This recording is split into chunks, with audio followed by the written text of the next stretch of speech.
Testing, testing, testing, testing. No, no, no, no, no. Can you hear yourself? Mm-hmm.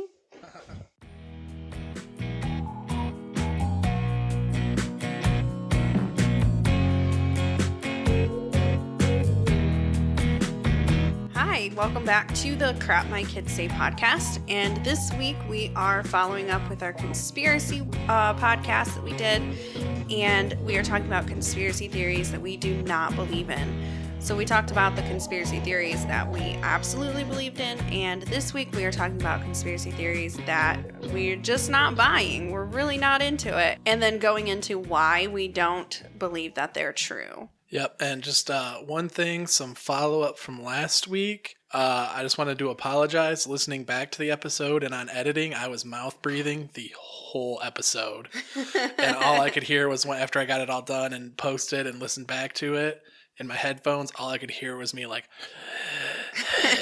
So, apologies. My nose is cleared up now. I breathe through my nose.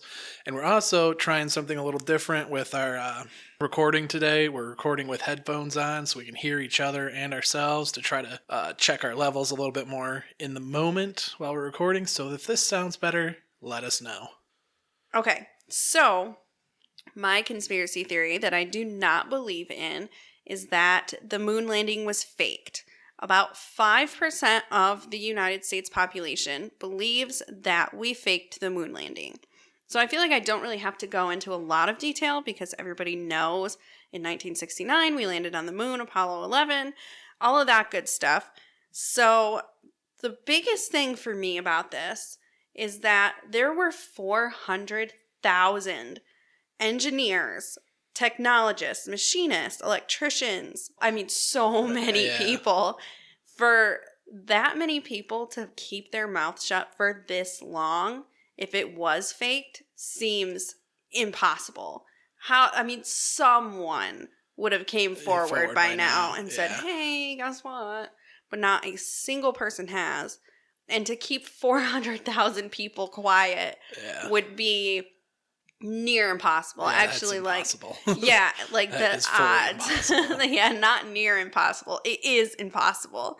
So that's like the biggest thing for me. So I'm going to kind of go into some theories that are out there on why people think that the moon landing was faked, and then kind of go into the actual science behind it. And all of these theories are easily dispelled, which is one of the main reasons why I don't believe in this either, is because, it with no effort whatsoever, these claims are, what's the word I'm looking for? Debunked. So the first one, and I feel like this might be the most popular one, is that the moon landing was faked because the American flag looks like it's flapping in the wind. Yeah. So the biggest thing for this is it's not flapping. Like, it's just not. If they would have hung a regular flag on the moon, it would have slapped. Yeah, so drooped. You wouldn't have been able to see oh, that's an American flag. You wouldn't have been able to see that. So there is a metal rod in the flag. And then also to add on to that, the astronauts had a hard time extending the metal rod fully. So it's kind of bent in the middle a little bit and toward the end, which gives it that appearance. Wavy look. Yes. And then also on top of that, when they were planting the flag in the moon, they had to twist the rod, to get it in there. Right. So that also gives it the moving effect. Illusion of waving when they were planting it. Right. With that being, the rods being extended partially, and then the twisting of the rod gives it the look that it's flapping but it's not. The second most popular theory, I think, is it was fake because you can't see the stars in the pictures. So in the pictures of the moon landing, of the astronauts on the moon, all of that stuff, you cannot see stars. It's just black sky, or black space, I guess I should say. Abyss, yeah. So if you've ever played with a camera, messed around with a camera at all, you know that things can get washed out. So the reason that there are no stars to be seen, obviously there are stars, Right. But because they are on the surface of the moon, which is like super bright And reflective. that brightness washes out the brightness of the stars in the sky. So you can't see them because the brightness of the moon is so bright. It just washes them right out. And then the next theory is the shadows aren't right.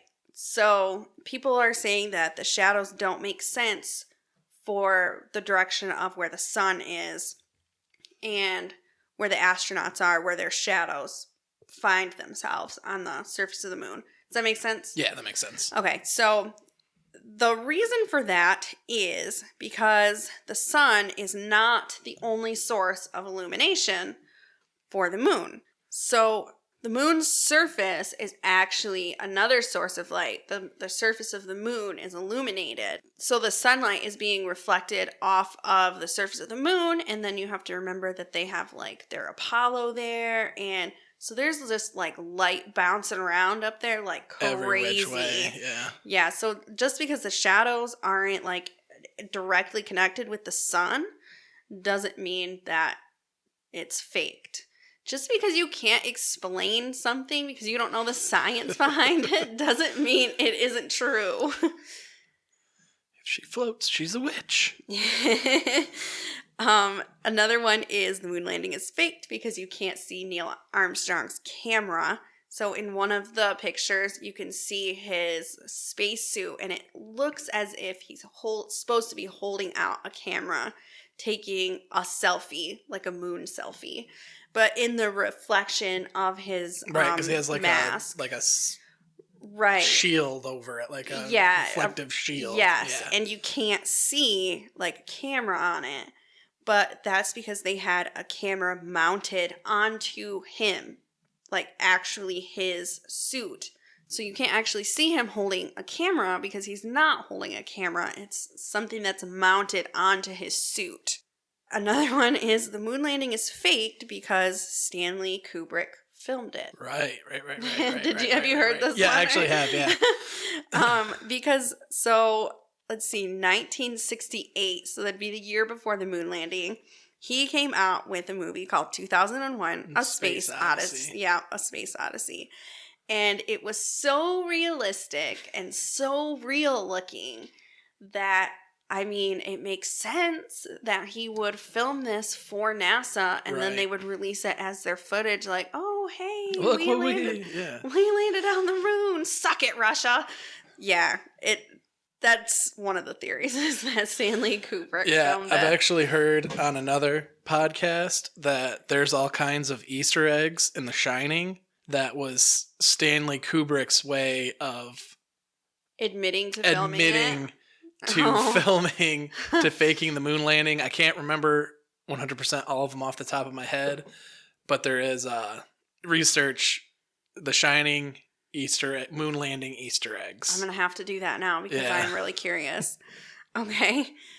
So one of the other ones is that you can see the astronauts' footprints, but you can't see the lunar modules, like their tracks or anything. So the explanation for that is that the lunar modules, their weight is very evenly distributed. And the astronauts' weight is like all in their boots, you know? So that's why there's footprints of the boots, but not like the bigger equipment. Right. Another theory I heard people talk about is that, you know, they say, well, there's no gravity on the moon. Yeah, there is. But there is gravity. There's just not a lot of gravity. So you will have some of the effects of gravity, enough that where you could see like their footprints, but then their footprints stay there forever.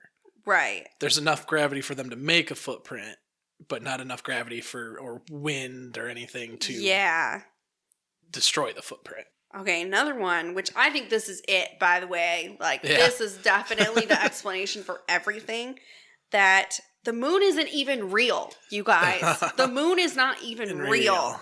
It is an alien space station used to monitor our planet. It is known. Game of Thrones. It's fact. A dragon egg. So the guy who actually came up with this theory and has now amassed lots and lots of followers about this theory. He found 2 photos in the NASA Image Atlas in 2013, which have been deleted, but the evidence that NASA deleted is not just a UFO, but it is 100% evidence that the moon is not real, but actually an alien space station, he wrote. So the surface of the moon is covered in debris to hide it, to make it look like the moon. Right. So it's covered with debris, and it looks like a natural celestial body. But it opens up like a gate, and it allows spaceships to enter in and out. Oh. And on the dark side of the moon, there's a whole city. There's a whole alien city on the dark side. He came to this conclusion after he saw a picture of the, I don't know if I'm saying this right, Giordano Bruno crater. Yeah, that's pretty close. Okay. A 14-mile wide crater that lies on the dark side of the moon. And he said that he found structures. He's seen structures in the picture, which is NASA kind of laughed it off and said it's something called pareidolia, which is where you see things in nothing, basically. To try to make sense. Your brain tries to make sense of what you're seeing. That's why we see the man on the moon. Exactly. There happens to be some perfectly placed craters that our brain says, oh, that's the man on the moon. There's a face. Yeah, exactly. So in the crater on the dark side of the moon, he is now seeing buildings, a city, even though there is nothing. But yeah, then also another person thought that they saw like skyscrapers or something like that, something super tall on the dark side of the moon. But there is nothing like that on there. It is all just a trick of your mind. Your mind, yeah. Kind of like how you see like Jesus on a piece of toast. Yeah. Or like a hot Cheeto shaped like something crazy. Abraham Lincoln's. Yeah. Yeah, exactly. So it's all just pareidolia is what it's called. Yep. So those are all the theories, and they are, as you can see, very easily dispelled, or they're just kind of a joke to begin with. Like someone literally thinks the moon doesn't exist, even though like all the other planets in our solar system has usually more than one moon. I think we're the only planet that has one moon. What happened to the rest of our moons? Maybe we only had one to begin with. Well, why did we only get one moon? Well, actually, because we suck. That's why. But actually, I don't think we could exist if we had more. Why? Because we're in the, what do they call it? The Goldilocks zone. Mm-hmm. We have just the right amount of light, just the right amount of gravity, just the right amount of atmosphere. Oh, yeah. And if we had another moon, it could throw off our gravity, which could throw off everything else. Yeah, that makes sense. But yeah, so that just doesn't even make sense. Why would every single other planet have moons except for us? Well, why would every other single planet be round but not ours? Exactly. Flat earthers. That's true. Yeah. So yeah, not buying it, not even for a second. I think it was 100% legit. We totally demolished Russia in the space race. Like, we got to the moon first. We did it. It's 100% legit. Yep. All right, that was awesome. So I am going to be talking about the Beale cipher today. If you want to see some more information on this, you can try to find, there's an episode of Expedition Unknown with Josh Gates. It's pretty good. Anything Josh Gates does is good. Yes. Destination Truth, Expedition Unknown. What was the other one? I don't know, he does a lot of specials. Yeah, he does a lot of specials too. Okay, so the Beale cipher. Hidden treasure. Our story begins in April 1817. Thomas Jefferson Beale and 29 other Virginians set out across America to what would probably be modern-day Colorado to hunt buffalo, where they stumble upon a rich mine of silver and gold. They are said to have spent the next 18 months mining and amassed quite a fortune that they needed to move somewhere. They could no longer just store their fortunes in their tents that they had. So, the leader of the group, Thomas Beale, decides that he's going to take all the treasure, round it up, use some of the treasure to buy horses and mules, and take everything that's left after buying the horses and mules back to Virginia and hiding it. So in January of 1820, Beale shows up in Lynchburg, Virginia at the Washington Hotel and meets innkeeper Robert Morris for the first time. So they say everybody in this town, Beale really stuck out to them. And everyone, all the ladies, he was kind of ladies' man. It was the guy all the guys wanted to be, guy all the girls wanted to be with. But like, it says he never really like interacted with everybody. It was just from his like looks and swag, I guess. I don't know. But he made quite an impression on the town. So then that spring, he kind of disappears from town, and goes back to the mine with his buddies. Works for another 18 months and decides that they have to, hide the rest of their fortune or what more they've dug up. But this time they decide that they have to do something because they have so much now that they got to hide it good, but they have to have something in place for some reason, like Beale's gone. All these other 29 guys are working in the mine, and then the mine collapses. Oh, yeah. They want their next of kin to get the treasure. Right. That makes sense. Yeah. Make total sense. That's the last thing in the story that makes sense. So, Beale goes back to Lynchburg, goes back to the Washington Hotel, and stays around for a little while, actually gets to know the innkeeper Morris at this time. And then it comes around to springtime again, and Beale says to the innkeeper, hey, I gotta leave, but I'm going to give you this lockbox. Don't open it. I just need you to hold on to it. There's important letters in here, important documents. Hold on to this. If I'm not back in 10 years, then you can open it. Wow. Okay, I'm going to finish the story before I start tearing it apart. Okay. Okay, time passes. 23 years later, Morris hasn't seen Beale again. Wait, hold on. You said 23 years later? Yeah, 23 years later. Okay. So 10 years passed, and he's like, yeah, any day now he's going to come back. Who wouldn't open the box? I'd have a calendar counting down the days. Robert Morris, innkeeper at the Washington Hotel, is a saint. Okie dokie then. Because he waited 23 years before he finally busted open the lockbox. And what he found was a note that told the story of the men and the mine. So inside of the lockbox was a note from Beale and 3 pieces of paper filled with numbers. The note from Beale described the story of the 29 men, the mine they found, and that they, have had to come back twice and hide the treasures because banks aren't a thing, I guess. What you said this is 18 something? So at the time they find the mine, it's 1817.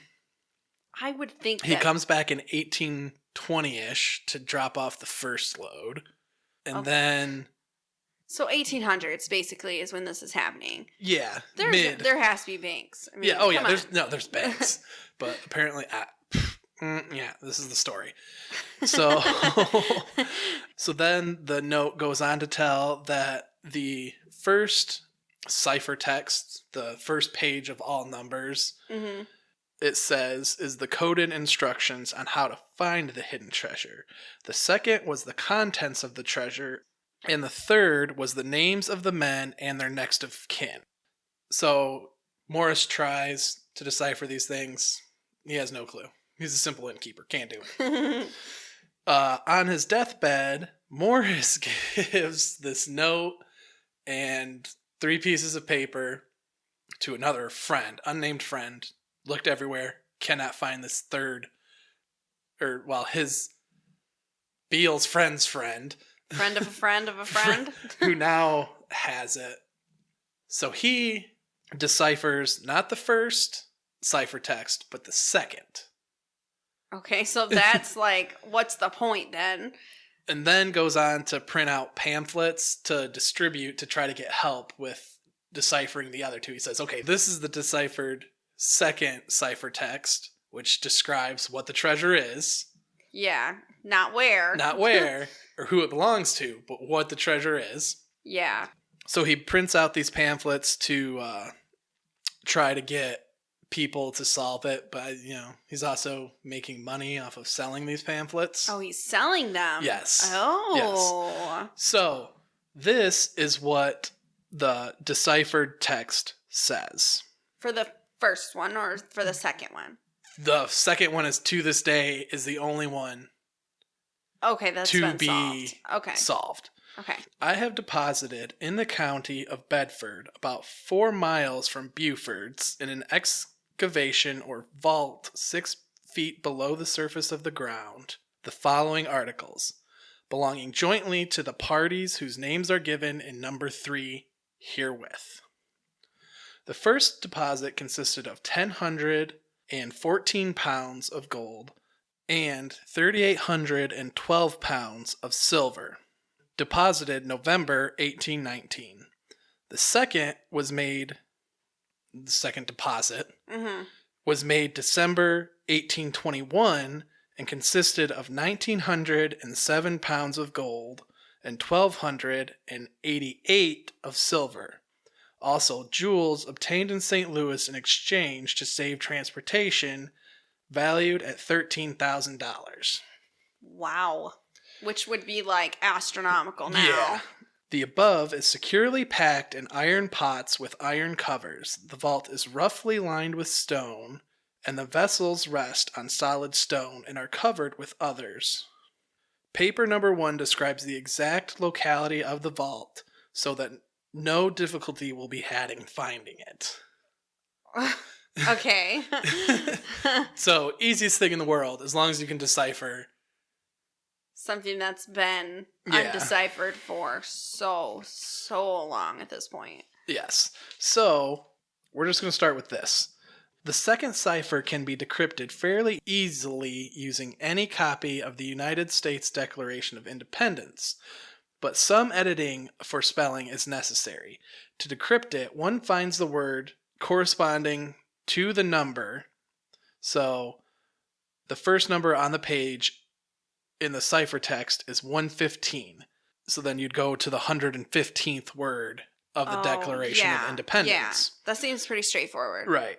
The 115th word is instituted. So then you take the first letter of that word. So it's not a full word. So they give you a number, 115. Right. It's instituted. Count 115 words. Right. It's instituted. You use the first letter of that word. Gotcha. So it's not a word for word. It's a word to letter. Gotcha. That makes sense. Right. So, errors in decoding.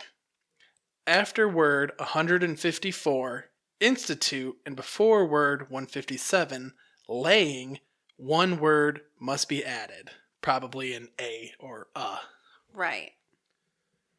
So is it whoever did this didn't know how to spell a certain word, and so it was like a misspelling, or is it just no? There's just words missing. Poorly written cipher. Yeah, there's just words missing from the cipher. Okay, you gotta fill in the blanks a little bit. Okay.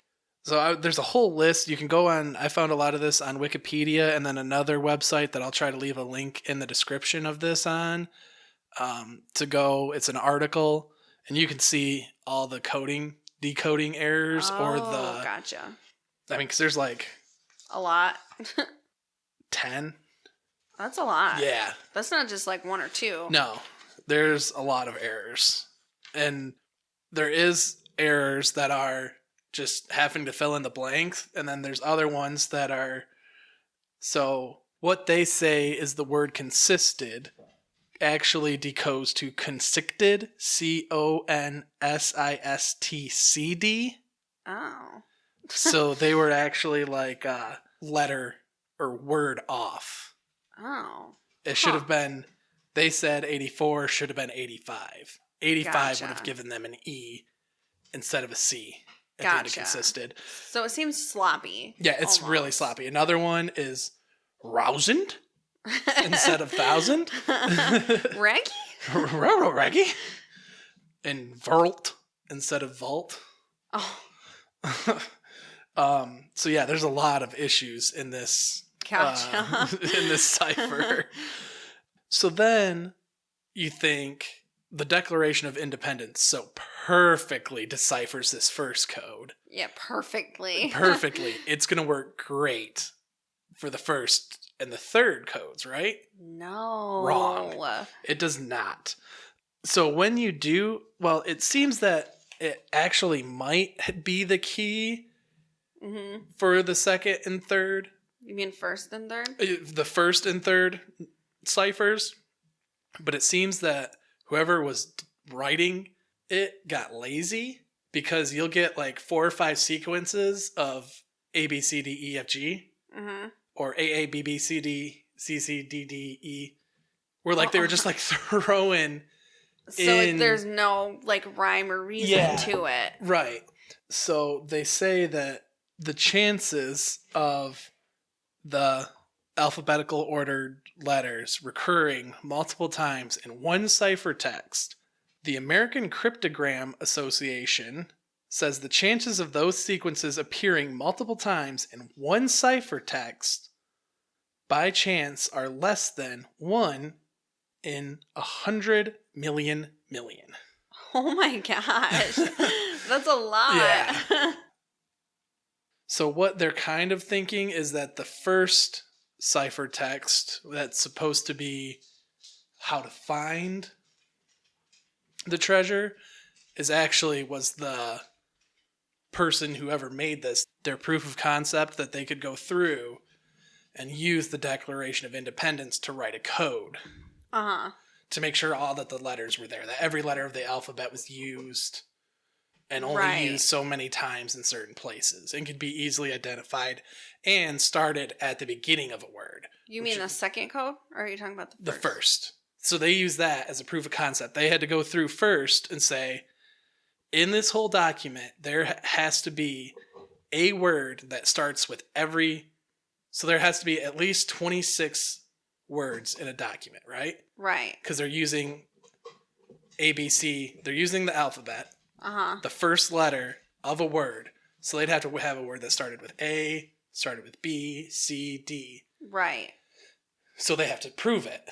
So the first cipher is them going through and saying, okay, will the Declaration of Independence work for this cipher? Is there at least one word that starts with every letter of the alphabet? Does that make sense or no? No. Okay. Are you talking about the first, like, number 1 or the first one they solved? No. Number 1. Chronological order. The ciphertext that was supposed to say where the treasure was. Okay. Was actually them proofing their concept. Making sure that they could use the Declaration of Independence and use the first letter of words in the Declaration of Independence to write a full code. Okay. Because for this code, they'd have to have a word that starts with X. Right. Yeah, okay. Z, I kind of... Yeah. I get what you're saying. Yeah. So that might have been just what they were doing. They're like, can we make this work? Because that's the only way that it makes sense to have these, like, multiple times, A, B, C, D, E, F, G. Yeah. Come up multiple times. They're like proofing, okay, yes, I can do it this way, it works. I can do it this way, it works. Right. Gotcha. So another issue that they have with the decoded text, first off, the decoded text, some words don't work with the cipher. Right. You can't use the key for the second cipher on the first or third pages. Right, which doesn't really make a lot of sense. Why would you have... Well, first of all, why would you have 3 separate ciphertexts with at least 2 keys? Because the Declaration of Independence is the key for the second ciphertext. Right. It doesn't work for the first and third, so there has to be at least one more key, but no one's ever come up with it. And they've tried the Bible, but a bunch of different texts that were around in that time. Yeah. Nothing works for a key. And it seems like if the second one was pretty easy to decipher, that the other ones should have been... Followed. Right. pretty simple to decipher too, because it doesn't make sense for them to make one like, oh, super easy, and then the other two really hard. Right. So this is where the theory that the friend of the friend was trying to make some little cash on the side. Because remember, he's selling these pamphlets. Yeah, that and right the decoded there. pamphlet says what the booty is. Right, like, hey, guys, look at this. So if you decipher this first one, yeah, you can find where all this money is. But he has nothing, and then starts selling these things at a penny a pop in 1845, whatever it is. Right. He's making some cash. Yeah, he's breaking the bank for sure. Yes, exactly. So another issue with the decoded text is that a lot of the language that he uses wasn't around in that time. Like, it wasn't language that was commonly used until 23 years later or so. Gotcha. So kind of like changed with the times. Well, no, that it was written with language that wasn't used at the time. Well, that's what I mean. Yeah. Like the code kind of changed with time. Actually, even not just the words, but the punctuation and conjunctives of the words were not to early 1800s. It was to mid to late 1800s. Oh. So they were using language that wasn't popular for another 40 years. Not 40, 30 years. Gotcha. Also, the letter itself describing what these three ciphertexts are about used language that wasn't commonly used in the early 1800s. So the only thing that they've really found with the third cipher that says the next of kin... Did I even say what the third cipher was? Yeah, you did. Yeah. Okay. So besides the fact that it does not, using the key, code out to 29 names, and 29 names and 29 next of kin, it's too short. Way too short. Like, there isn't even enough characters to list 29. Oh, wow. Oh, well, 29 times 2, because it's each man and his next of kin besides Beale. Wow. And so that would, you figure, what's a common name length? 4 letters? Just say? I'd say like 4 to 5. 4 to 6. Yeah. Yeah. So it wouldn't be enough but to describe like maybe 10 people. And that's it. And that's it. So either 10 of the original owners or 10 next of kin or 5 and 5. So the numbers and the odds and they're just not making sense. It doesn't make sense. An issue with Robert Morris in the story. The saint who didn't open the... Yes, yeah. precisely. The story tells that Beale went to the Washington Hotel and met Robert Morris for the first time in 1820. But the actual records of the Washington Hotel say he didn't start until at least 1823. Oh. So he could have been there for the second rendezvous. Yeah. Where he then gets the lockbox. But there's But no not the record first. of him working there or being the innkeeper or anything. Huh. At the time of his first trip to the Washington Hotel. And why would it be a secretive thing if they hadn't even met each other yet and this thing hadn't even... Like, if you were trying to be secretive, like maybe if he came back the second time and they were trying to, like, play it on the DL, right, then that would make a little bit more sense why it wouldn't be in the books. Like, nothing would be on record. But for the first time... Yeah. They've, like, never met. This thing isn't even in motion yet. For them to, like, keep it off the books wouldn't make any sense. Right. So there's the issues with the ciphertext and the note that was in the lockbox. Another issue, Thomas Beale even existing. So the U.S. Census records... in 1810 shows 2 persons named Thomas Beale in Connecticut and New Hampshire. So there's only 2 around this time, but there isn't a full complete census record because they're missing for 7 states and 1 territory. So I mean, it could potentially... He slipped through the cracks. If he did exist, he happened to live in one of the states that wasn't on record. That they don't have the census record for the year. Yeah. That around what he would actually show up on a census. Right. Some issues with that, other than they're missing some information, is that back in the day, when they took a census, they only wrote down who was the head of household or who the main tenants of a house were. So if he was like crashing in somebody's guest room, he wouldn't be on the census. Right. That makes it would sense. only be like whoever's he was staying with, that person in their family. Right. That makes sense. So there is a record in the 1820 U.S. Census of 2 persons with the name Thomas Beale. No middle initial given. There is Captain Thomas Beale of the Battle of New Orleans. So he was originally from Louisiana, fought in the Battle of New Orleans. Mm-hmm. And he was actually close to Bedford County, which is mentioned in... Yeah, in the cipher. In the cipher. Or not in the cipher. Yeah, in the cipher. Yeah. So that's a little, maybe. And you remember another thing. So I'm kind of disproving some of my own theories, but I want to give all the facts out there. Right. There is a record of a Thomas Beale, but it's spelled differently. It's not Beale. It's Beall. And he appears on a customer list of a St. Louis Post Department.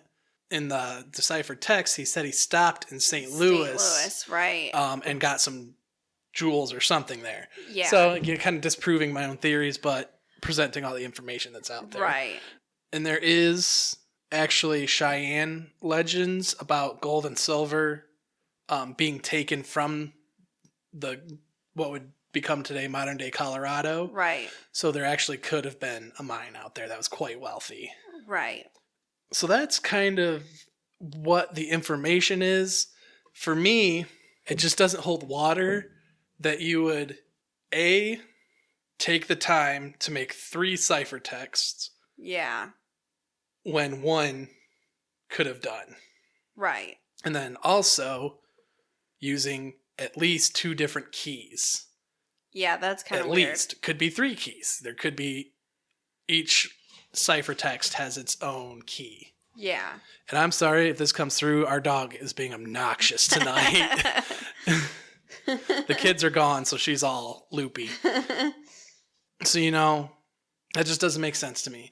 And the other part that really sticks out to me is the language used in the note and the decoded text not being popular in that time. I've read into a lot of this, looked into this language usage, and it's like pretty solid science. Oh yeah, we've watched a couple things where they've talked about it, and it's really interesting. Yeah, it's really interesting and it's really solid. Like if they say this wasn't a commonly used word at this time, it wasn't. Like those are facts. Yeah, or even they can cut it down to territory too. I've heard that there's like a dialect, right? Right. Right. And a lot of this language wasn't commonly used at this time in any region. Gotcha. That's weird. Yeah. So that really sticks out to me. I think the whole thing is just this homeboy scam. Yeah, that could be. And, maybe the first part of it could be true. Like, maybe Thomas Beale did exist. Right. And maybe he did find this treasure.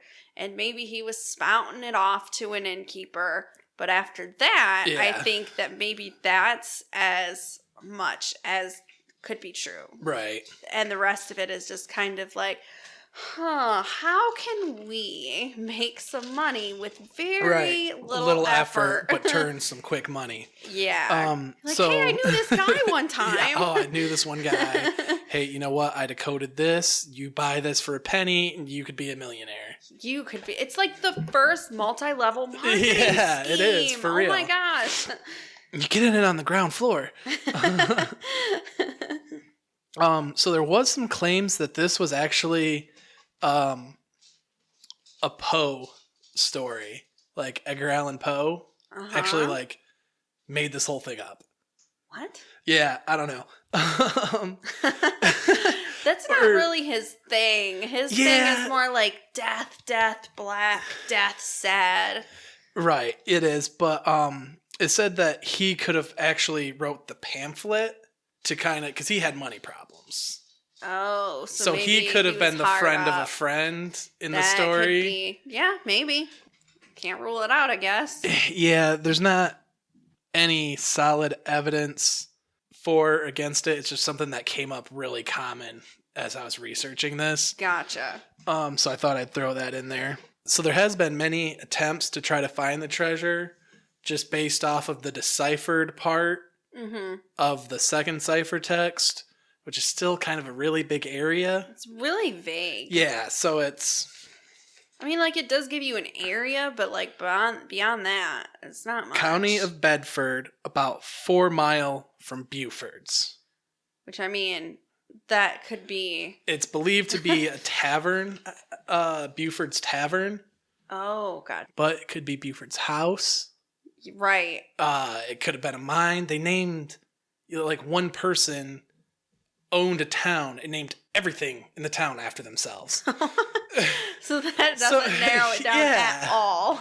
So, I mean, it could be anywhere in the county of Bedford, Virginia. And no one's found anything, like, even close to.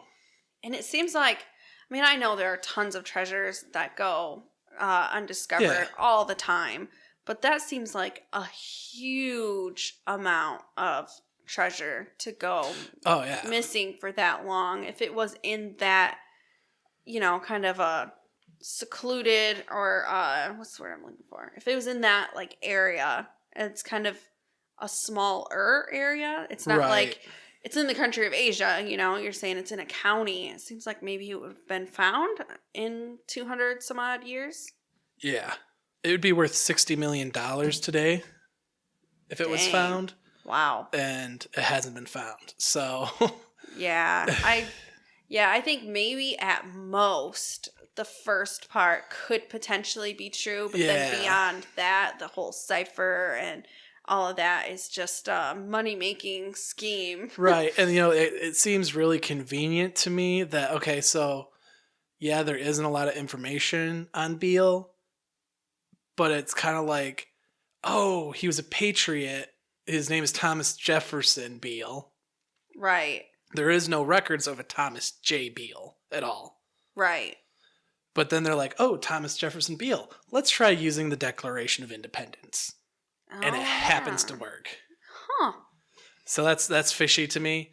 And there's no records, what little records there are of Beale in the story says nothing about him being, a huge patriot or anything like that. Yeah, there's nothing really specific about him. Right. So that's all I really have today. Any follow-up or anything from you? I don't think so. I'm with you on that one. Yeah. It's just not buying it. And like I said, I love everything Josh Gates does, and I can almost, he can convince me. Some of the crazy stuff he covers, he can convince me that maybe that's real. This one, I was like, the whole time, I couldn't buy into it. Didn't someone on the show say that they didn't think it existed on the show? Yeah. He said, well, I don't think it exists at all. Yeah. And then it was even in the show, so this isn't any official research. This is from a TV show. It's a really good TV show, and I don't think the producers or the host make anything up for the show. Oh, no, I don't think so. I think sometimes the people they have on the show are maybe a little... Yeah, a little... easily led, like they didn't make it up, but someone else did and they believed it, or maybe someone did make something up intentionally. But in the TV show, it says that there's a very specific copy of the Declaration of Independence that the top of it has been cut or torn, and it's supposed to match up with a mountain range in Virginia and lead you towards the treasure. So they actually find, in the show... They actually find a mountain range or a section of a mountain range that matches really good with the cutout on the top of the paper. Yeah. And search and don't find nothing. Yeah. It's just so weird. But yeah. So that's all we got for today. If you have any questions, please feel free to email us at cmkspod@gmail.com. Check out our Facebook page. We have, I'm trying to post on there more, trying to drum up some ideas for future episodes. If you could leave a rating and a review on iTunes, that'd be great. And also subscribe on iTunes or any other. I don't know exactly how Google Play or Stitcher work. I know we're on there. I don't know how they work. I don't even really know how Apple works with the podcast so much. But if you have an iPhone or iPad or anything, if you could subscribe to our podcast, rate and review, that would be great. Helps us out a lot. Definitely. All right, guys. Thank you. That is, there's all, what the hell was I trying to say?